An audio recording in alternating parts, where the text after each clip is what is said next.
창세기 37장. 그 즈음에 야곱은 자기 아버지가 살던 가나안 땅에 정착했다. 야곱의 이야기는 이러하다. 그의 이야기는 요셉과 함께 계속된다. 당시 17살이던 요셉은 양떼를 치는 형들을 돕고 있었다. 사실 그 형들은 모두 요셉의 이복 형들로 아버지의 아내인 빌하와 실바의 아들들이었다. 요셉은 형들에 대해 좋지 않은 이야기를 아버지에게 전했다. 이스라엘은 늙음하게 얻은 아들 요셉을 다른 아들들보다 더 사랑했다. 그래서 그는 요셉에게 정교하게 수놓은 겉옷을 지어 입혔다. 그의 형들은 아버지가 자기들보다 요셉을 더 사랑하는 것을 알고는 그를 미워했다. 그들은 요셉에게 말조차 건네지 않았다. 요셉이 꿈을 꾸었다. 그가 꾼 이야기를 형들에게 전하자 형들이 그를 더 미워했다. 요셉이 말했다. 내가 꾼 꿈 이야기를 잘 들어보세요. 우리가 모두 밖으로 나가 밭에서 밀집단을 모아들이는데 갑자기 내 단이 일어나 우뚝 서고 형님들의 단들은 내 단 주위로 빙 둘러서서 내 단에 절을 하더군요. 형들이 말했다. 그래서 어쨌다는 거냐? 내가 우리를 다스리기라도 하겠다는 거냐? 내가 우리의 우두머리가 되겠다는 거냐? 요셉의 꿈 이야기와 그의 말투 때문에 형들은 그를 전보다 더욱 미워했다. 요셉이 또 다른 꿈을 꾸고 이번에도 형들에게 말했다. 내가 또 다른 꿈을 꾸었습니다. 해와 달과 11별이 내게 절을 하더군요. 그가 그 꿈 이야기를 아버지와 형들에게 전하자 그의 아버지가 그를 꾸짖으며 말했다. 그 꿈 이야기가 다 무엇이냐? 나와 내 어머니와 내 형들이 다 내게 절하게 된다는 것이냐? 이제 형들은 드러내놓고 그를 시기했지만 그의 아버지는 그 모든 일을 마음에 새겨두었다. 그의 형들이 세겜으로 가서 아버지의 양떼에게 풀을 먹이고 있었다. 이스라엘이 요셉에게 말했다. 내 형들이 지금 양떼와 함께 세겜에 있다. 내가 내 형들에게 좀 다녀와야겠다. 요셉이 말했다. 그렇게 하겠습니다. 이스라엘이 그에게 말했다. 가서 내 형들과 양떼가 어떻게 하고 있는지 살펴보고 돌아와서 내게 알려다오. 그는 요셉을 헤브론 골짜기에서 세겜으로 떠나보냈다. 요셉이 들판에서 헤매고 있는데 어떤 사람이 다가와 물었다. 무엇을 찾고 있느냐? 제 형들을 찾고 있습니다. 그들이 어디서 양떼에게 풀을 먹이고 있는지 아시는지요? 그 사람이 말했다. 그들은 여기를 떠났다. 내가 들으니 그들이 도단으로 가자고 하더구나. 그래서 요셉은 길을 떠나 형들의 뒤를 따라가다가 도단에서 그들을 찾아냈다. 형들은 멀리서 요셉을 알아보았다. 그들은 그가 자신들에게 이르기 전에 그를 죽이기로 모의했다. 그들이 말했다. 꿈꾸는 자가 이리로 오는구나. 저 녀석을 죽여서 이 오래된 구덩이들 가운데 한 곳에 던져넣고 사나운 짐승이 잡아먹었다고 말하자. 녀석의 꿈이 어떻게 되는지 지켜보자고. 르우벤은 아우들이 하는 이야기를 듣고 요셉을 구할 생각으로 끼어들었다. 그를 죽이려 하다니 안 될 일이야. 살인은 절대 안 돼. 그 애를 이곳 광야에 있는 구덩이에 던져버리기만 하고 다치게는 하지 마라. 르우벤은 나중에 다시 와서 그를 끌어내어 아버지에게 데려갈 생각이었다. 요셉이 형들에게 이르자 그들은 그가 입고 있던 화려한 겉옷을 벗기고 그를 붙잡아 구덩이에 던져 넣었다. 그 구덩이는 바싹 말라서 물 한 방울도 없었다. 그런 다음 그들은 앉아서 저녁을 먹었다. 그들이 눈을 들어보니 길르앗에서 오는 이스마엘 상인 한떼가 보였다. 그들은 이집트에 가서 팔 향료와 향품과 향수를 여러 마리 낙타에 싣고 오는 길이었다. 유다가 말했다. 형제들아, 우리가 아우를 죽이고 그 흔적을 감춘다고 해서 얻는 게 무엇이냐? 그 아이를 죽이지 말고 이스마엘 사람들에게 팔아 넘기자. 따지고 보면 그 아이도 우리의 형제, 우리의 혈육이다. 창세기 38장 유다와 다말. 그 무렵 유다는 형제들로부터 떨어져 나와 히라라고 하는 아둘람 사람과 함께 지내고 있었다. 그곳에 있는 동안 유다는 가나안 사람 수아의 딸을 만났다.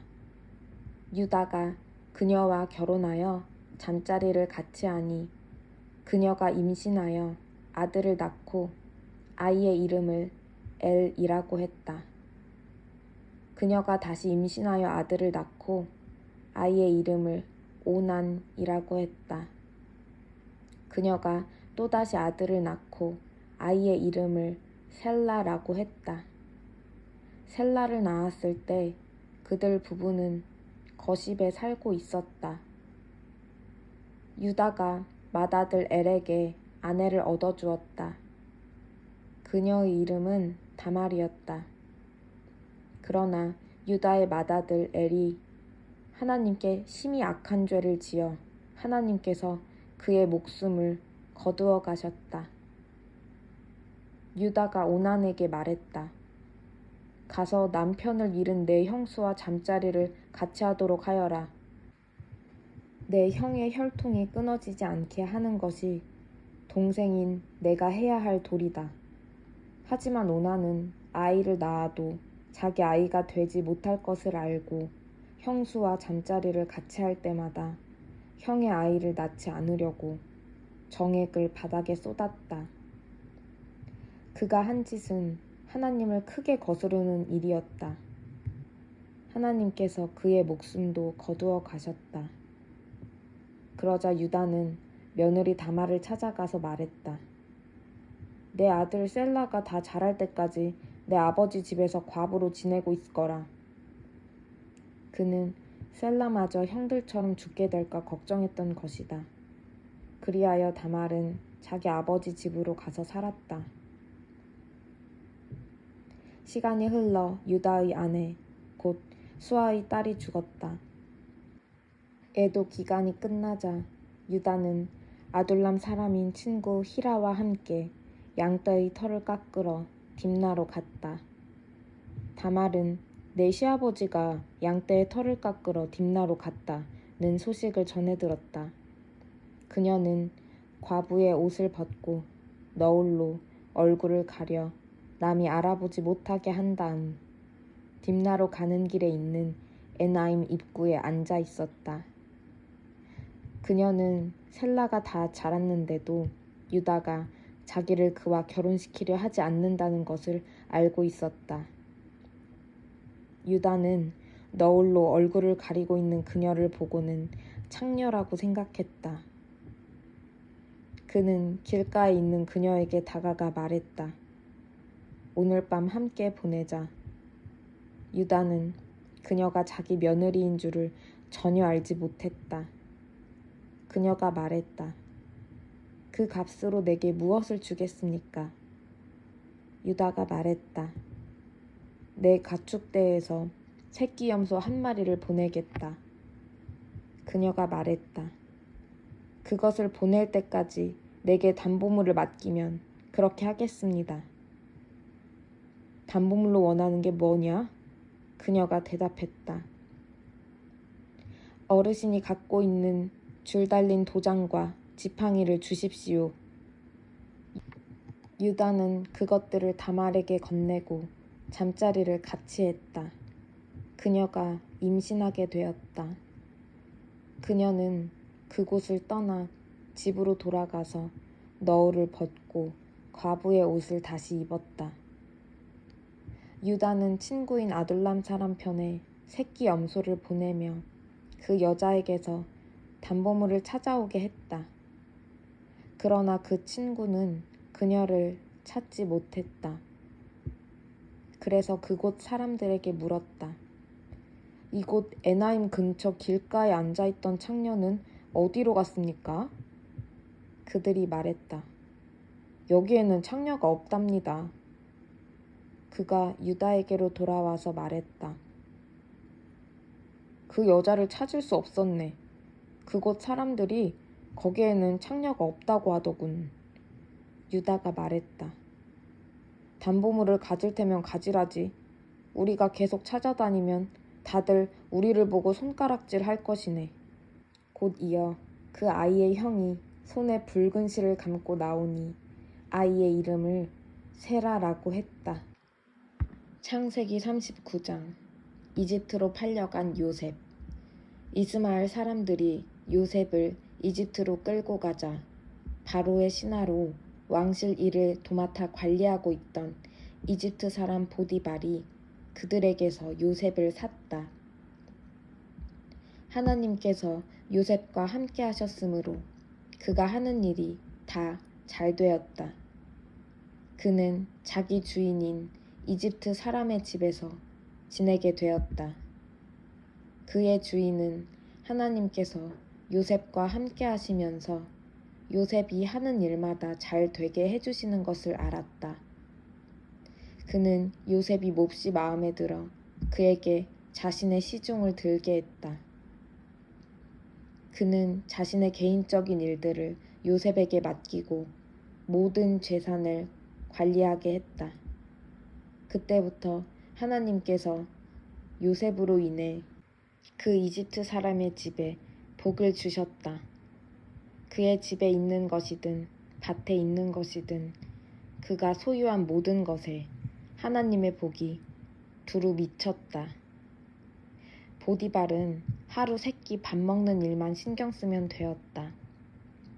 요셉은 용모가 준수하고 잘생긴 남자였다. 시간이 흐르면서 주인의 아내가 요셉에게 반해 어느 날 이렇게 말했다. 나와 함께 침실로 가자.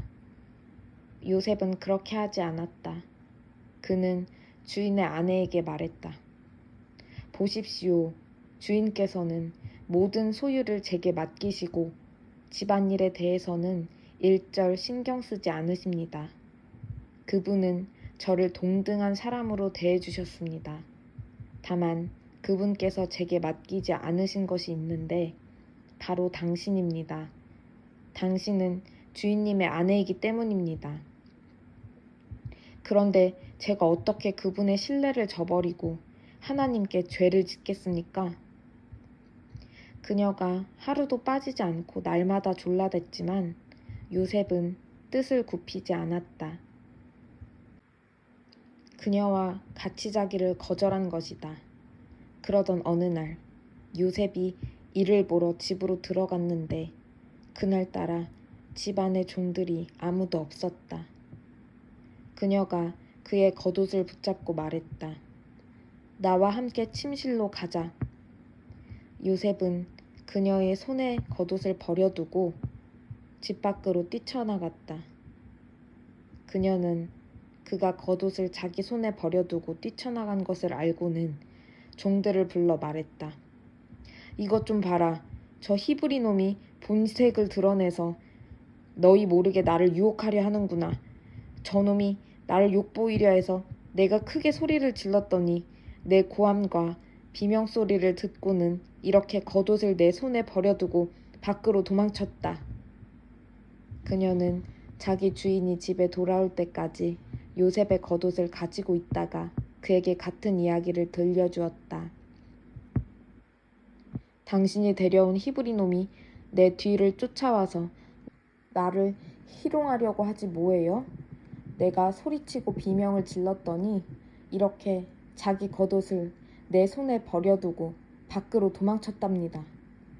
요셉의 주인은 이게 다 당신의 종이 벌인 일이에요 라고 하는 아내의 이야기에 격분했다.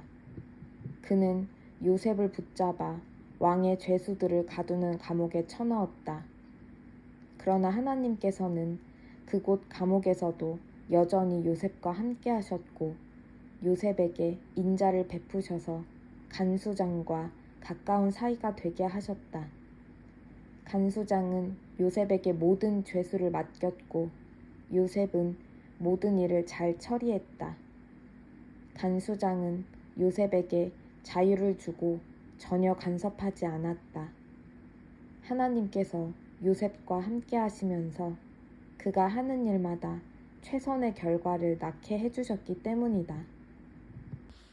창세기 40장 관리들의 꿈을 해석하다. 시간이 흘러 이집트 왕의 술잔을 맡은 관리와 빵을 맡은 관리가 자신들의 주인인 이집트 왕의 뜻을 거스르는 일이 있었다. 바로는 두 관리, 곧 술잔을 맡은 관리와 빵을 맡은 관리에게 크게 노하여 그들을 감옥에 가두고 경호대장의 감시를 받게 했다. 그들이 갇힌 곳은 요셉이 갇힌 곳과 같은 감옥이었다. 경호대장은 요셉에게 그들의 시중을 들도록 지시했다. 감옥에 갇힌 지 얼마 뒤에 술잔을 맡은 관리와 빵을 맡은 관리가 같은 날 밤에 꿈을 꾸었는데 각자의 꿈이 저마다 의미를 가지고 있었다. 요셉이 아침에 그들에게 가보니 둘 다 기운이 없어 보였다. 그래서 그는 자신과 함께 갇혀 있는 바로의 두 관리에게 물었다. 무슨 일입니까? 어째서 얼굴에 수심이 가득합니까? 그들이 말했다. 우리가 각자 꿈을 꾸었는데 그 꿈을 해석해줄 사람이 없어서 그러네. 요셉이 말했다. 꿈의 해석은 하나님께로부터 오는 것이 아닙니까? 어떤 꿈을 꾸었는지 이야기해 보십시오. 술잔을 맡은 관리가 먼저 요셉에게 자기 꿈을 이야기했다. 꿈에 보니 내 앞에 포도나무가 있는데 가지가 3개 달려있더군. 싹이 나고 꽃이 피더니 포도송이들이 익는 거야. 나는 바로의 술잔을 가지고 있었는데 그 포도송이들을 따서 바로의 술잔에 짜놓고는 그 잔을 바로께 올려드렸네. 요셉이 말했다. 그 뜻은 이렇습니다. 가지 셋은 사흘을 뜻합니다. 사흘 안에 바로께서 당신을 이곳에서 꺼내어 복직시키실 것입니다. 당신은 술잔을 맡은 관리였을 때와 똑같이 바로께 술잔을 올려드리게 될 것입니다. 당신의 일이 잘 되면 저를 기억해 주십시오. 바로께 제 사정을 아뢰어 주셔서 저를 이곳에서 꺼내 주십시오. 저는 히브리 사람의 땅에서 납치되어 왔습니다. 그리고 저는 여기서도 이 감옥에 갇힐 만한 일을 한 적이 없습니다. 요셉의 꿈 해석이 좋은 것을 보고 빵을 맡은 관리도 그에게 말했다. 내 꿈은 이러하네. 버들 가지를 엮어 만든 바구니 3개가 내 머리 위에 있었네. 맨 위 바구니에는 갓 구운 온갖 빵들이 있었는데 새들이 내 머리 위에 바구니에서 그것을 쪼아먹고 있었네. 요셉이 말했다. 그 꿈의 해석은 이렇습니다.